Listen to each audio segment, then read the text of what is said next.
Mata mana yang tak tersita perhatiannya saat melihat gedung anggun berkelir putih gading, megah dan berlanggam Romawi ini? Ya, terletak persis di depan Pasar Baru, Jakarta Pusat. Gedung Kesenian Jakarta tak hanya arsi dipandang, tapi juga bernilai historikal dalam rekam dunia kesenian Indonesia.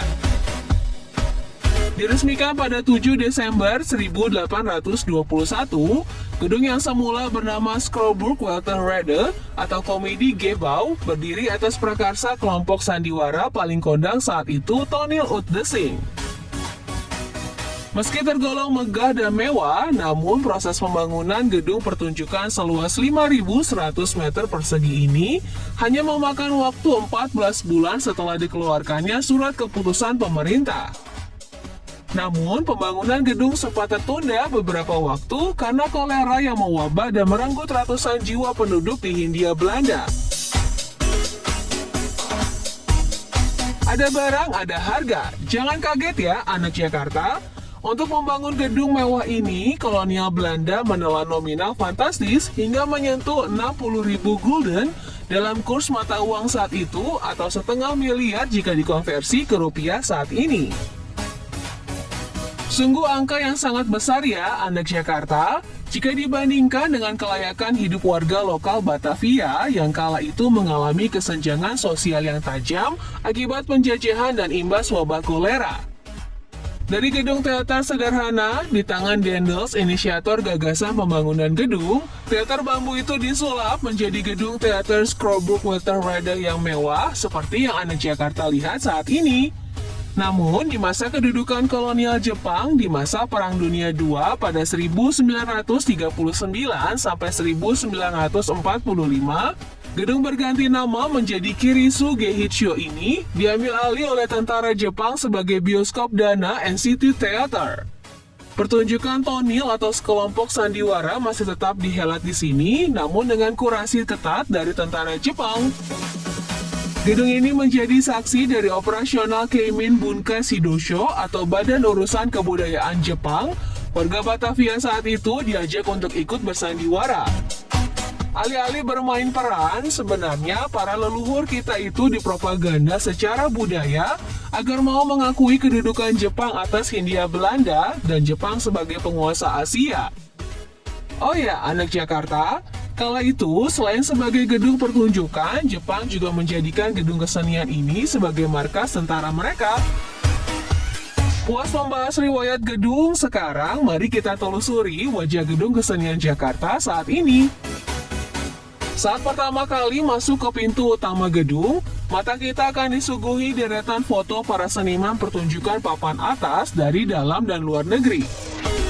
Foto-foto berkelir hitam putih ini dijepret pada masa 1980, 1970, 1960, hingga di periode awal gedung ini dibangun. Sederet seniman besar yang pernah melantai di Staatsschouwburg atau teater kota ini diantaranya rombongan kelompok sandiwara negara-negara Eropa, tari balet, resital musik jazz klasik dan kontemporer, serta karya-karya eksperimental dari para seniman dengan reputasi karya jempolan. Pada 1941, ternyata juga ada seniman lokal yang diperbolehkan tampil di sini, yaitu Perhimpunan Pelajar Indonesia atau PPI, yang mementaskan lakon setahun di Badahulu dan perkumpulan Dewi Mada yang dibintangi oleh pasangan Dewi Mada dan Ferry Kok dengan lakon Manusia Baru karya Sanusi Pane. Aroma kayu jati antik yang khas semerbak tercium saat memasuki deretan bangku penonton. Anak Jakarta bisa lihat sendiri bagaimana langgam Romawi begitu dominan pada interior arsitektur gedung kesenian Jakarta. Dominasi warna merah dan putih keemasan khas Empire Eropa ini nampak persis seperti gedung pertunjukan prestis di daratan Eropa. Bicara soal fasilitas, gedung yang didesain oleh Mayor Schulze dari VOC ini dilengkapi dengan 451 kursi penonton di bawah dan tribun, panggung berlantai kayu jati asli berukuran 10,75 x 14 x 17 meter, ruang tata rias aktor, tata suara dan tata cahaya yang proper. Meski ada beberapa fasilitas yang rusak karena termakan usia, namun secara keseluruhan, Gedung Kesenian Jakarta masih sangat layak untuk menjadi tempat pertunjukan bertaraf internasional. Wajah Gedung Kesenian Jakarta yang masih terlihat kokoh ini ternyata adalah upaya panjang Pemprov dan sejumlah peneliti Dinas Pemugaran Gedung. Karena pasca kemerdekaan Indonesia, gedung ini sempat tak terawat, barulah dipugar dan dikembalikan fungsinya sebagai etalase seni pertunjukan setelah terbitnya SK Gubernur DKI Jakarta nomor 24 tahun 1984. Kini, Gedung Kesenian Jakarta tak hanya milik para seniman dunia. Anak Jakarta yang ingin berpentas seni di sini juga dapat menyewa gedung dengan memasukkan proposal karya yang akan dikurasi oleh tim kuratorial Gedung Kesenian Jakarta. Biaya retribusinya cukup terjangkau untuk menyewa gedung yang punya riwayat panjang sejarah seni pertunjukan di Jakarta ini.